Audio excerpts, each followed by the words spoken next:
Fern came slowly down the stairs. Her eyes were red from crying. As she approached her chair, the carton wobbled, and there was a scratching noise. Fern looked at her father.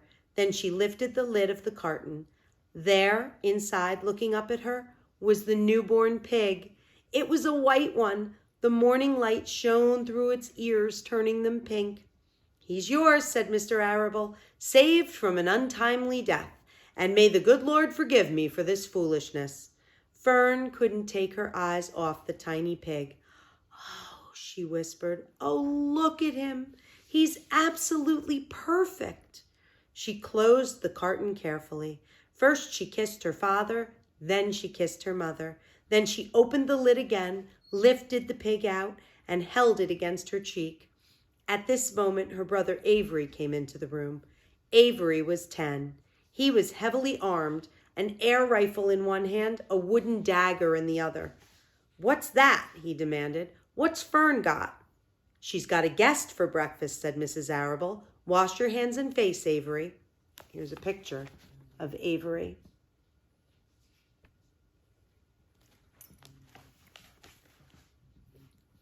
"Let's see it," said Avery, setting his gun down. "You call that miserable thing a pig? That's a fine specimen of a pig. It's no bigger than our white rat." "Wash up and eat your breakfast, Avery," said his mother. "The school bus will be along in half an hour." "Can I have a pig too, Pop?" asked Avery. "No, I only distribute pigs to early risers," said Mr. Arable. "Fern was up at daylight trying to rid the world of injustice. As a result, she now has a pig. A small one, to be sure, but nevertheless a pig. It just shows what can happen if a person gets out of bed promptly. Let's eat." But Fern couldn't eat until her pig had had a drink of milk. Mrs. Arable found a baby's nursing bottle and a rubber nipple. She poured warm milk into the bottle, fitted the nipple over the top, and handed it to Fern. "Give him his breakfast," she said. A minute later, Fern was seated on the floor in the corner of the kitchen with her infant between her knees, teaching it to suck from a bottle. The pig, although tiny, had a good appetite and caught on quickly. And here is a picture of Fern feeding the pig.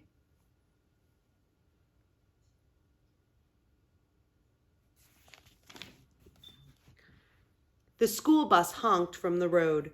"Run," commanded Mrs. Arable, taking the pig from Fern and slipping a donut into her hand. Avery grabbed his gun and another donut. The children ran out to the road and climbed into the bus. Fern took no notice of the others in the bus. She just sat and stared out of the window, thinking what a blissful world it was now, and how lucky she was to have entire charge of a pig. By the time the bus reached school, Fern had named her pet, selecting the most beautiful name she could think of. "Its name is Wilbur," she whispered to herself. She was still thinking about the pig when the teacher said, "Fern, what is the capital of Pennsylvania?" "Wilbur," replied Fern dreamily. The pupils giggled. Fern blushed.